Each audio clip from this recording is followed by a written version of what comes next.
Ruby Lola, welcome to Origin Story. Thank you. So nice to be here. You are a personal best specialist. It's the name of your show. The term personal best has this synonym of individualism, right? Mm. Everyone's personal best is personal. It's part of their story. Before we talk about personal bests, I want to know about your journey to discovering that message and sharing it.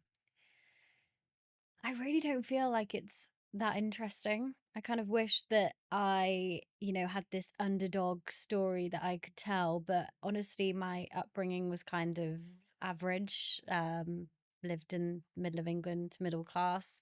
I think though I always had this internal desire to explore my potential and push myself, whether that was in academia or sport, and later down the line, like university and career. And I've tried to kind of work out where that comes from through therapy and just rumination. But I think I was lucky that I had very supportive parents, and particularly in school, I was kind of told that I would go on to do great things. And I think that adds a certain pressure that you've got this potential to live up to. And so I've always sort of carried that with me. And then when I decided I wanted to kind of create my own thing and create the podcast, it seemed like quite a natural fit that that was what I wanted to discuss and speak to other people about how they've achieved their quote unquote personal best. So yeah, it's not a fascinating origin story, but it's been a journey, that's for sure. It sounds like you kind of caveated to your story with it's not as exciting or remarkable or as difficult as others. Do you have a sense of guilt around that? Do I have a sense of guilt around it? Maybe sometimes. But then again, I don't think it matters to other people. I have been asked a few times, being the host of a podcast, like, oh, do you see yourself as an expert, or like kind of what are the things that you bring to the table? But that's not the point of the podcast. Like, I think I'm a very naturally curious person. I'm interested in hearing other people's stories and getting lessons and advice from them. And so I kind of am the stupid person that's asking the questions. And I hope that the things I talk about on the podcast will resonate with the audience, who are kind of also on this journey of wanting to better themselves. So yeah, I've had to kind of let some of that go, I think. How personal are personal bests? Very. I I think the learning for me has been I thought you could achieve your personal best or arrive at your best self if you went to the gym 5 times a week and you journaled every day. And I realized that it encompasses so much more than that. And actually, the best people that I know in my life, are funny and they have different experiences that they like to share, and they're kind and they're generous and they give their time up for other people. And I think that matters so much more than just being really dialed in with your gym routine. And so I think it does look different for everybody. And that is also an important message that I like to share, is that it's about exploring your own potential, and realizing what you want to work towards. And that does look different for everybody. I often talk about this idea of like doing hard things, but everyone else's version of hard is different.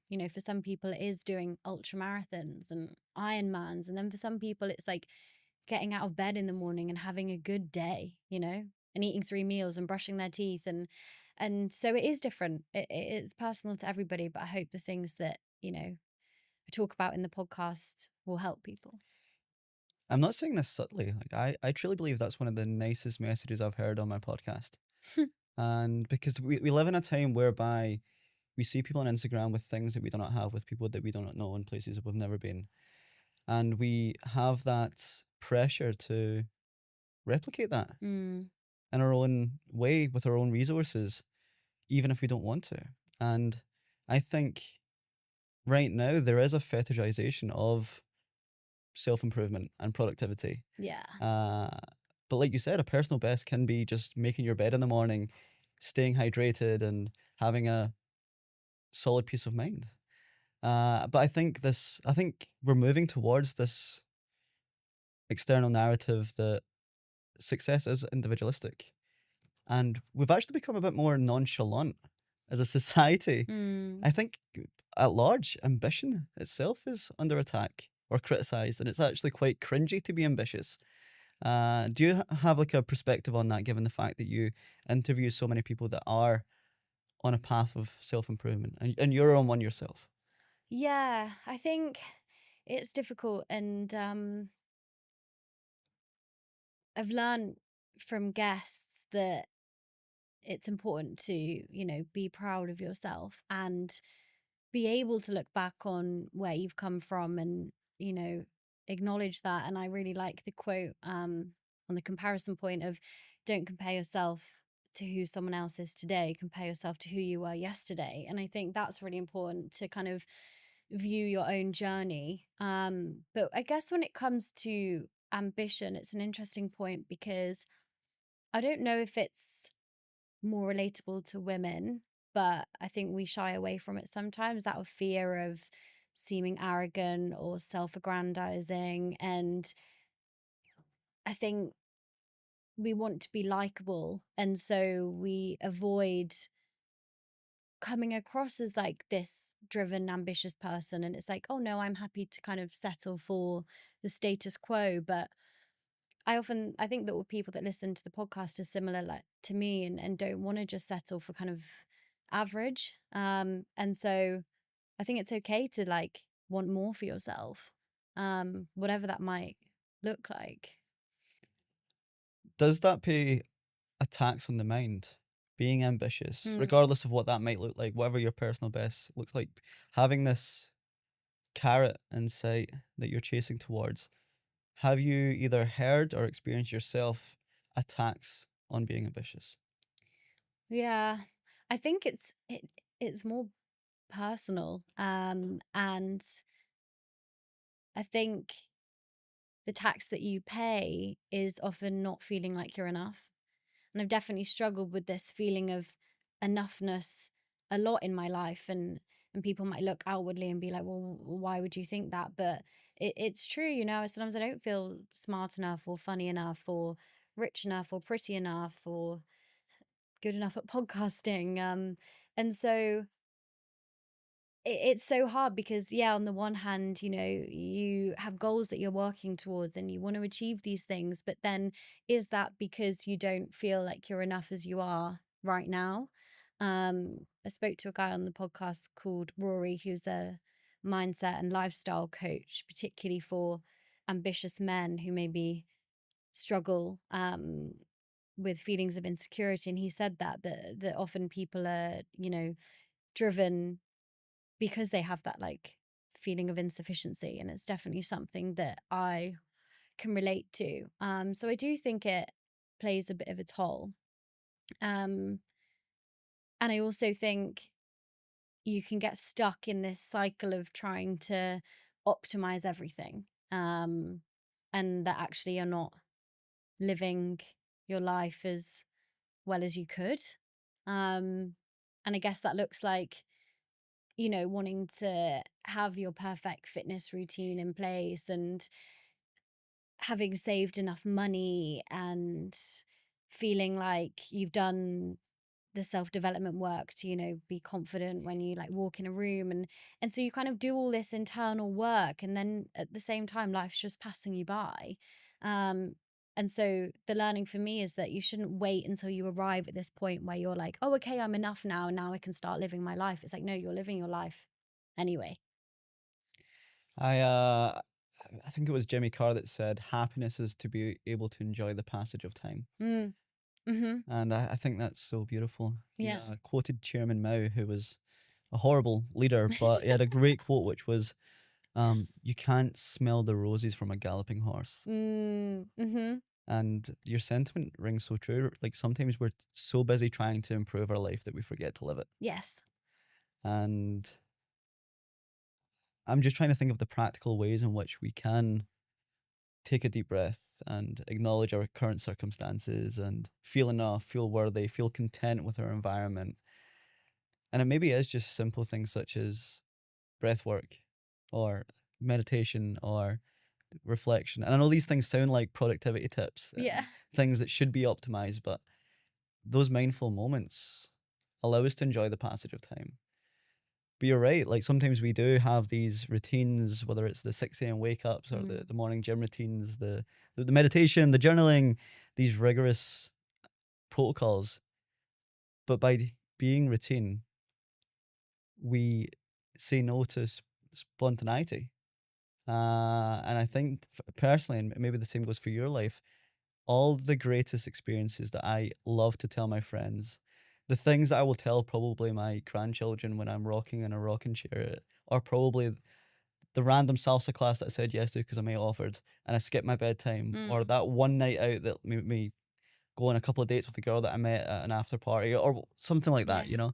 I think a lot of the greatest things that happen in life are at the fringes of saying yes to things you probably should have said no to because of your routine. I've been thinking about this so much recently because I, have been going down the rabbit hole of like self-development and uh yeah, like how can we better ourselves and our lives, and I guess I've like learned that myself, that yeah, it's great to kind of have these healthy habits that improve your life and make you feel good like physically and mentally, but what are you sacrificing at the same time in order to kind of optimize for those things? And you're absolutely right that the best experiences that I have had have come from those spontaneous things that maybe don't fit into somebody's like ideal healthy routine, but that actually was so enriching in other ways. And I think it's a slightly toxic side of this like self-development space on social media is people constantly like locking in, and last season it was the winter arc, and how about just like you're going to the gym when it's cold, you know? Why do we always feel like we have to like lock back in? Like, why can't we just lock ourselves out sometime and have a good time? I fucking love that. That's hilarious. Ah, and in a very similar vein, it feels like we have created this, I'm going to call it the stratification of life. Mm, So, like, loads of people picked up running because running clubs became popular. And as a guilty. result, they started using Strava, whereby the simple endeavor of a morning jog became a status symbol on an Mm, app where everyone could give you kudos or see how fast you were or what PBs you hit. And it seems like we've extrapolated that across every other mundane habit, whether it is fitness routines, whether it is the morning ice bath, whether it's the journaling. Like, we have this pressure to perform it publicly. When previously, 5, 10 years ago, you would go to the gym for the gym's sake, you would meditate for meditation's sake, you would run because you just wanted to feel good endorphins and you wouldn't track distance or miles. yeah. But I think we have like stratified life. Like, we sometimes do things because of the public praise, not because of the internal fulfillment of doing some of these habits. And I think reverting to baseline, just doing some of the menial things like making your bed, like you mentioned, or uh, like I said, being hydrated, sometimes they are victories within itself. Mm, Do you feel, given that you're someone that does perform publicly with podcasting, for example, do you feel like sometimes, do you feel the pressure to keep metrics up or showcase performance for others? Like, do you wrestle with that at all? yeah, definitely. I think I do because I've built this small personal brand around It's not small. around self-improvement and, living a healthy life and optimizing for the things that we've spoken about. Um and I know Chris Williamson referenced a guy on his podcast who said, I felt the pressure I had to live up to in private what I was talking about in public. And I do feel that a little bit because if I'm discussing these different yeah, like healthy routines on the podcast, it's like, well, I should be doing them myself. And I do. I just think I hold myself to quite a high standard with that. So, if I've only made it to the gym like 2 or 3 times that week, I will, beat myself up a little bit. And then I have to remind myself that actually that's okay. No one's going to be judging me for that. But I guess I've just set this quite high bar for myself. And I think a lot of people who would label themselves as a high achiever or, that type A personality probably also feel that. And I think the journey that I'm kind of going on is relaxing a little bit and like trying to take some of that pressure off. And, I just came back off a girls' holiday where we were at beach clubs every day, enjoying some Hugo Spritz on the beach, and I had a lovely time and I was connecting with my friends. And actually sometimes I think that is more valuable than being sat alone questioning your whole life. And so I want to try and share a bit more of like the real picture. I heard or read somewhere that you hired a life coach pretty young. Yeah. Do you think there was potentially an external pressure to have it all figured out? And that's why you hired a life coach. Like, what was some of the motivating or driving factors behind that? Yeah, definitely. So for context, I was only 20 years old. So this is nearly 5 years ago now, and it was lockdown. I just come off the back of a ski season on my gap year, having like the time of my life. But I hadn't made my decision up about university. In fact, I think I deferred a place because I just didn't want to think about it. And I really felt this pressure to make the right decision, as if, there was one set path in life and I had to like figure out what it was. And so I hired a life coach, which I couldn't afford. And we had like weekly conversations, and it was valuable. I'm glad in a way that I did it. But looking back now, I think it was so unnecessary for me to put that much pressure on myself at that time when we're in a pandemic and nobody knows what's going to happen, in the next 6 months, for me to have it all figured out. But I also do think there was an external pressure, probably coming out of school and like seeing my peers around me go to like different universities and apprenticeships or even into like grad jobs or undergrad jobs, sorry. And so I did feel that. And I think a lot of young people feel that now, as you mentioned earlier, that we compare our lives to, a myriad of people that we see online. And we just didn't have that a few years ago. There's a really great book by a friend of mine called Dr. Meg J called The Defining Decade. Mm. And it's basically a roadmap for 20 something year olds to follow. And then she wrote a subsequent book called The 20 something Treatment. And they both kind of complement each other, that it recognizes the fact that the 20s is the most difficult period of your life. And the reason it is because you're doing so many firsts. Yeah. Your first heartbreak, your first job, your first relocation, maybe your first grief, and you don't have a prior data set to make informed decisions of. And Meg kind of positions herself in her second book, The 20 something Treatment, that young people need skills, not pills. And by that, she means that so many young people are residing and signing themselves off as having anxiety or depression. And I'm saying these things are very real, Mm. but she recognizes that sometimes they don't need the plaster of medication, but sometimes they just need the data set. They need Yeah. the experience, the skills, the application. And potentially the life coach that you had gave you some of that indirectly or directly, Mhm. gave you the confidence, the skills, the advice that you needed at that time.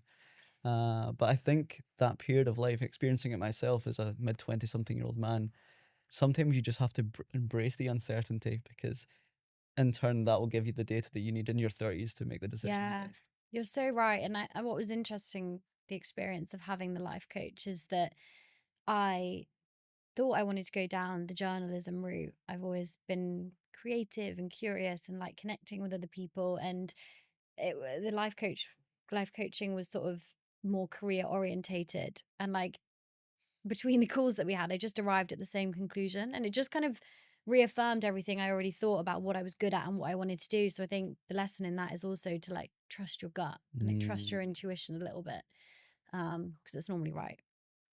You describe your story as average or not like rags to riches, but you have faced hardship. I've read and listened to your story about your father passing when you were young. Was it 2023? Yeah. And that's complete a complete traumatic and resilience based experience. Could we chat about like the story behind that, like Mm, the circumstances in which it happened in, and potentially your ability to deal, cope, and turn that into a part of your personal best? yeah. It's funny. I think people often shy away from talking about grief, but I really like talking about it. Um, Why do you think that is? I think it's like I get to talk about my dad, and he wasn't a perfect person, which none of us are really, but What was his name? Stuart. The reason I asked that is that people die twice, when they die and then when people stop saying their name. Mm, yeah, yeah. And I, for as long as I'm alive, I don't want that to happen. I like talking about him, and yeah, it was a difficult process, but I also had been grieving for a long time. So my dad was an alcoholic. Um, and when my parents divorced around the age of like 9, he kind of had issues with drinking, and that caused a lot of health issues. And it definitely put a lot of strain on our relationship because he couldn't be the father that he wanted to be. And I think whilst he, gave me so much love and emotional support, he didn't really step up and be that provider that you need when you're growing up. And so that was difficult to navigate. And so when I talk about him passing, obviously it's sad, but like there are so many other emotions that are wrapped up in that loss, like confusion and anger that it was sort of self-inflicted, and uncertainty about not having my dad around anymore. Um, and obviously everybody's experience is so unique with it. But I think the key thing for me is loss makes time feel real. And we know that time is passing all the time. But when you lose somebody, it does make you realize that life is short. And he was only 60 when he died. Um, and, I look at what he did with his life, and then it makes me reflect on what I'm doing with my life. And it definitely puts things into perspective a little bit more. And although it's been hard and like tough to navigate at times, it really has like given me a little bit more fuel to my fire, and has like made me want to go on and do the things that I have set out to. I'm a son of an alcoholic father, and I really relate to some of your experience. What are some unique experiences or conditions that you have or have experienced because of having that in the family?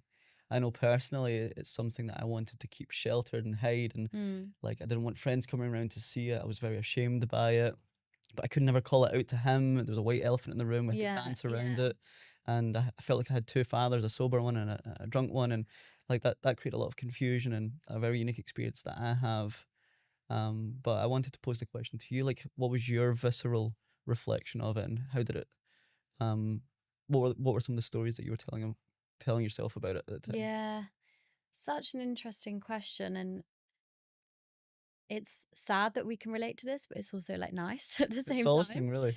But it was a little bit different for me that I couldn't really distinguish when he was drinking or when he wasn't, because he was always showing up as this, smart, charismatic, funny guy. I don't think I really noticed the difference. I guess the change kind of happened from me being a child and maybe not understanding certain things and just finding bottles around, to then being a grown up and being able to process it and understand it, especially when I started drinking myself. Like I couldn't make the connection of like, well, how do you just drink all the time? And so I've asked myself a lot of questions about it. But I spoke with a guy called Rory Fairburns on the I know podcast. him. Yeah, he's a really great guy, and he's done a lot of research into people who've got issues with alcohol and like how it changes our body and our like um brain as well. And one of the things he said is that when your brain is so saturated with alcohol, it's not making decisions in the same way. And that prefrontal cortex like is kind of damaged. And so it allows me to have a little bit more sympathy actually for kind of my dad. And it's not as easy as just don't drink. And I accept that now. But I would be lying if I said there wasn't, frustration and anger as well. And just thinking like, why didn't you stop? I think it's one thing that I don't see many young women speak about is addiction in the family, Mm, or grief, or both. mm, And I think it's really sweet, noble, solacing that you are. And I just want to say that I've received a lot of catharsism from you sharing that. And I just hope that you continue to keep your dad alive by sharing some of the insights and the lessons that come from that story. Yeah. One thing that I find really remarkable about your experience with young grief and alcoholism in the family is that you're single. You don't have any siblings. No. You're an only child. Yeah. I was going to say a single child. That doesn't sound. This is like a train ticket. An only child. And I was very lucky to have a little sister, and we kind of got ourselves through those moments. But you processed this essentially by yourself. Mm. Yes, you would have a support system around you, but I think no one's experiencing it from the same persona as you. Yeah. Like with my sister, she was also a daughter, a child, Mm-hmm. and we had each other, but you didn't. How did you navigate that by yourself? I think it makes you grow up quite quickly. Um, and yeah, my parents divorced when I was about 9 or 10. So then I was mainly being looked after by mom, and I still had a relationship with my dad, but she was a busy working mom. And so I did have to be quite independent. And I'm, grateful for that because I think it's made me the person that I am today. But I think, particularly growing up, there was also this part of me that felt as though I'd lost the fun, childlike part Mm. and like I kind of had to be more um mature and like independent and cook my own dinners and that kind of thing. And this isn't to be like woe is me because I didn't I didn't have to suffer in the same way that some people have. But Um you still suffered. Your yeah. own version of suffering, I and it's think worthy. just It's worthy to tell. yeah, I think to answer your question, it's yeah, just having to like grow up quite quickly and kind of look after myself at that age. You thanks for sharing that because it really unlocked a core memory for me. Like I was trying to work out why I've always been quite well behaved, and I Mm, realized that like my family dynamic was like a cracked vase, and any sort of misbehavior, whether it was getting told off at school or just being a child, like a child does misbehave, yeah, and they should because it's expression of how they're feeling.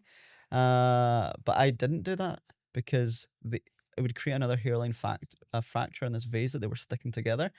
And I see that in your story, like you had to be this responsible adult at such a young age because there was no capacity for quote unquote misbehavior. But mm, being a child is misbehavior and it should be encouraged. But I think it creates a risk aversion as a young person. You don't take the same levels of risk that your peers might because you're self parenting. yeah, yeah. It's so interesting, like diving into your childhood sometimes and realizing how that plays out in adulthood. Have you And noticed any uh, connections between childhood and adulthood for you? I think the independence thing, but actually it's quite funny. I have realized that I'm quite conflict avoidant. And also that makes so much sense because if I heard my parents arguing, which wasn't all the time, but it happened quite a lot, um, I would just kind of run away from that and like go and play by myself in my room. And so that makes so much sense why if there's an argument going on or something, I'm like, I'm out of here. Even now. But there are also so many other factors that come into it that kind of shape who we are. But I think it's really interesting to like delve into.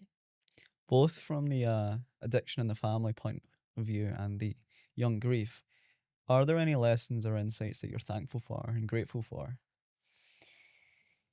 Yeah. It's so funny because I think sometimes we are guilty of like romanticizing trauma. And I spoke to a therapist on the podcast recently, and I really liked the way she defines trauma because she explains it as like anything that shakes up your core belief system about yourself, other people, or the world around you. And so it's not necessarily what would be typically a traumatic experience, but it's like what are the key things that, have had that effect on you. And she said very clearly that the point of trauma work isn't to turn a negative into a positive, and it's not to say, "Oh, I'm so glad that happened to me," but it's being able to say like, "I'm not there anymore, and I've moved past that." Um, and I think for me, having dealt with my dad and that whole situation, I can just say that I'm proud of how I've dealt with it, and I'm proud of the person that I'm becoming despite having to deal with that. Um, and I think I definitely do have, or I do carry with me, um, his like belief in me as well. And that's really nice.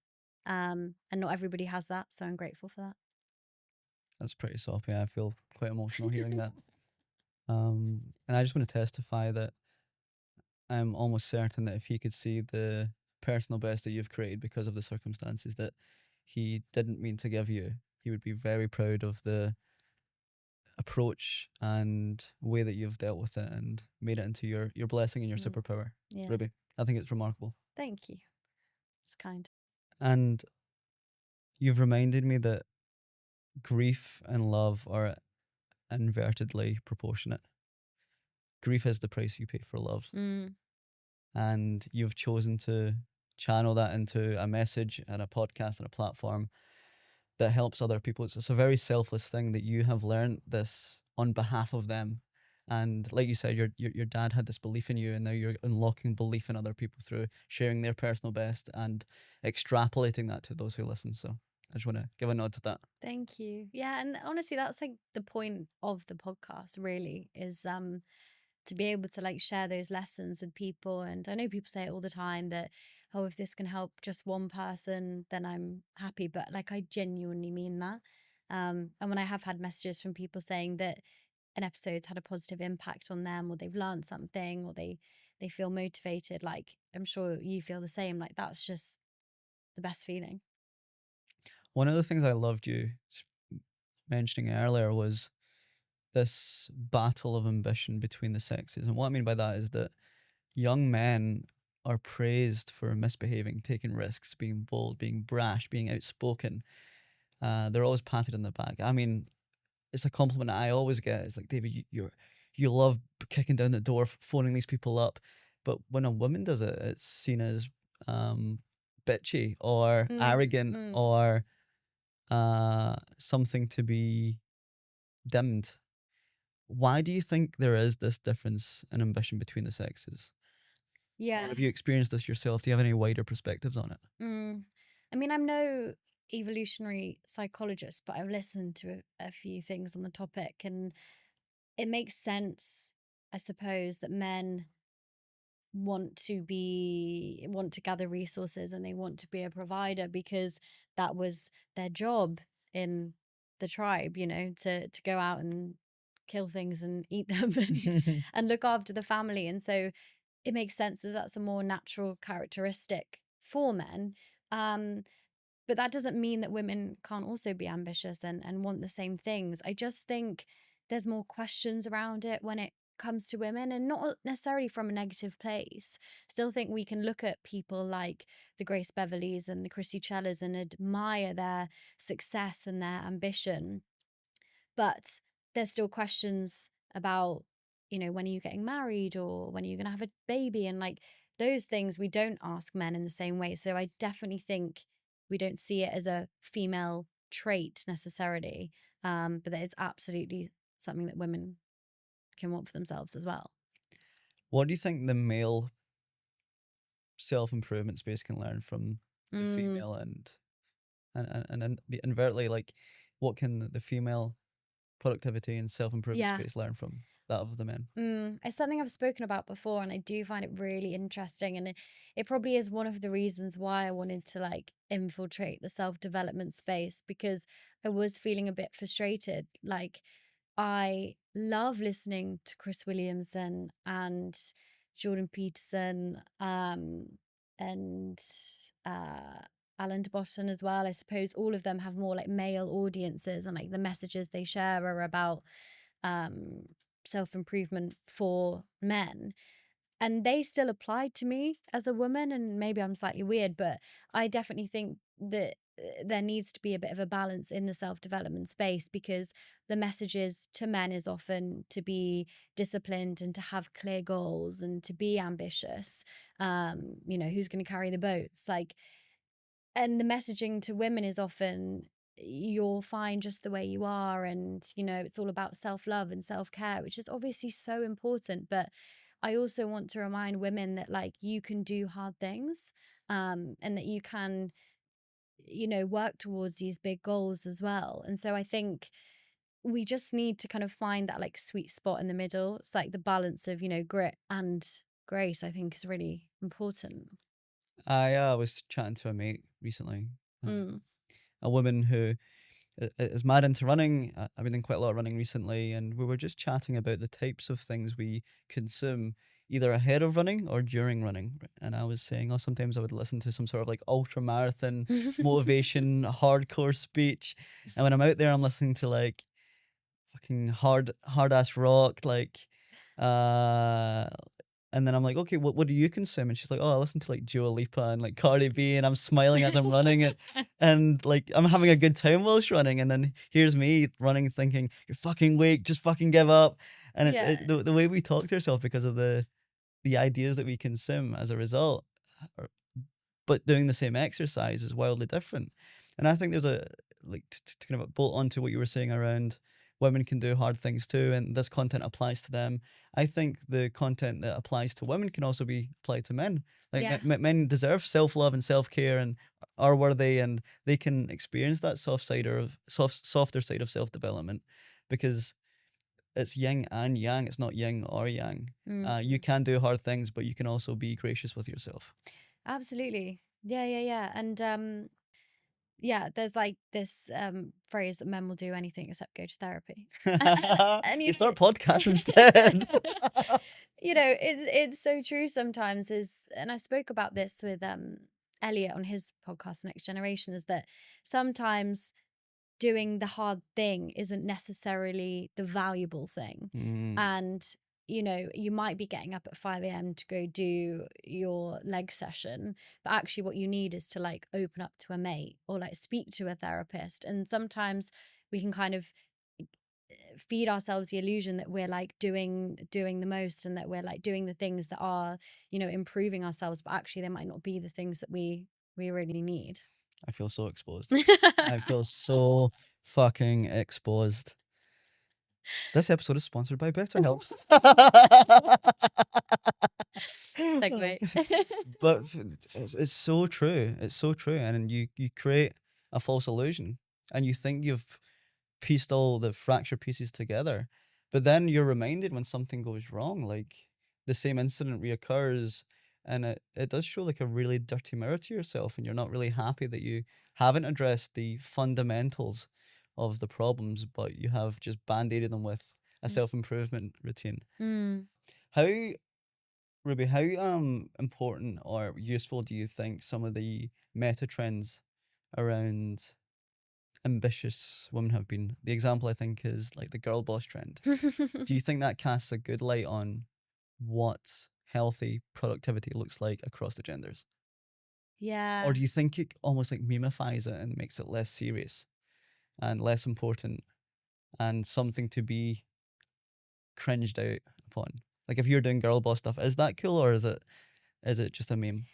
It is so funny that we've kind of attached a meme to it. Like, is it just ambitious women, but Y- then they're like a girl boss or like a boss ass bitch? Like maybe they're just a CEO of a company, you know? yeah. So maybe we have like memeified it a bit too much. But I also do think there's definitely value in it. And, I mentioned these successful women earlier, but also people like Lucy Davis, who like are the women that, are proving to other women that you can do hard things and you can race against the men. She was one of the last men standing in the BPN um, race, Nick Bear's race, and I think that's so impressive. So we do need role models like that. But I also think it's such a fine balance because it's also okay to lean into the more feminine side. And maybe that's something that like I'm learning to do. And I think it happens all the time when, a girl's suddenly in a happy relationship with a good guy and suddenly she's all like giddy and silly and is passenger princess and, allows him to kind of have that more like provider role and that's okay, but it's almost like you've got to be one or the other. Like you're the boss ass bitch, single independent woman, or you're like a housewife, you know? Can we find like the balance somewhere? Similarly, I love these videos on TikTok. And it's where like girlfriends are secretly like filming their boyfriend, and they're doing like baby talk, or they've got Yeah, like yeah, eye masks on, yeah.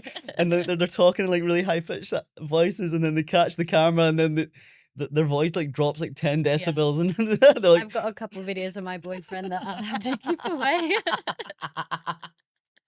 let's expose them. Let's add them in.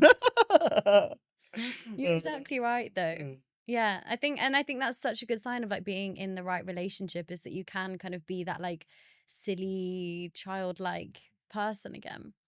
Yeah. I think I keep using this analogy. One thing I picked up last year was like salsa dancing and bachata dancing. Um, and they really both embody the masculine and feminine archetypes. And it's not saying that like so there's a leader and a follower. That's not reducing it to male and female. Like you can be a woman and be the leader at dance, and a man can be the follower, but typically usually Yeah. it's males that lead. And what I learned from that, such a metaphor for masculinity and femininity, is that traditional masculine roles is holding frame, being an indicator, being a bastion of safety, and the feminine role is to be expressive within that frame. So, for example, there's like say in salsa, there's like eight beats or eight steps.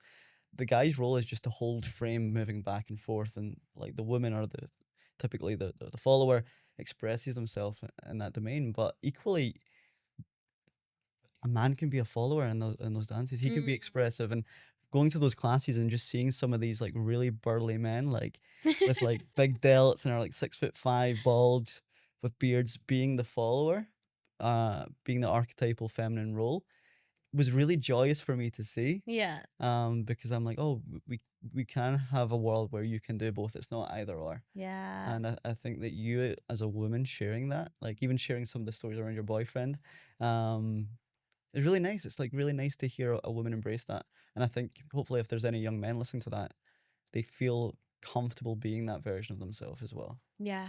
Yeah. No, that's such a nice metaphor. And I think you're right that like you can embody both and there is that like push and pull kind of thing. And there might be different phases where someone is more masculine typically or is more feminine and like that's okay. And I think there's definitely this like unhealthy narrative on social media of like what how a man should be in a relationship and what women want and I just think we need to like rip that script up a little bit and actually figure out what works in your own relationship. As we come to an end of this podcast, I've loved this. It's went from like podcast bro, like self development nerd to like really deep, intimate, um, very candid. And I really appreciate you bringing both sides to this conversation. I want to ask you, Ruby, if there's someone that feels like they're capable of more, but they don't know what that looks like and they don't know where it lies, but they just want to take one next step towards their personal best, where's the starting point? I think it starts with believing that you can do more and that you can achieve more. And I understand that that's hard, but I think the person you're describing probably already has that like desire in them somewhere.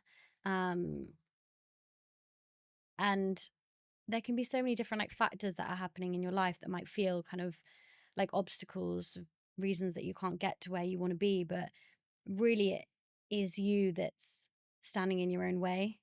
And I think when you realize that, it can actually feel quite empowering because you can make the change and it is on you.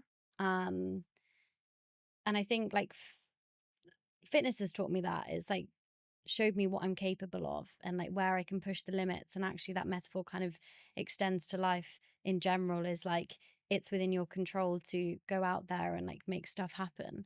Um, and I think like do an audit of your life, Mm. look at areas where you maybe are underperforming or where you're lying to yourself or where you're not living authentically. Um, those sound like really big questions, but just have like write it down and start from there. And I think that might be a first step. Ruby Lola, thank you for coming on my origin story. This has been a blessing. Thank you so much for having me. It's been so nice to actually be on the other end and answer your amazing questions. So I appreciate you. Back at you.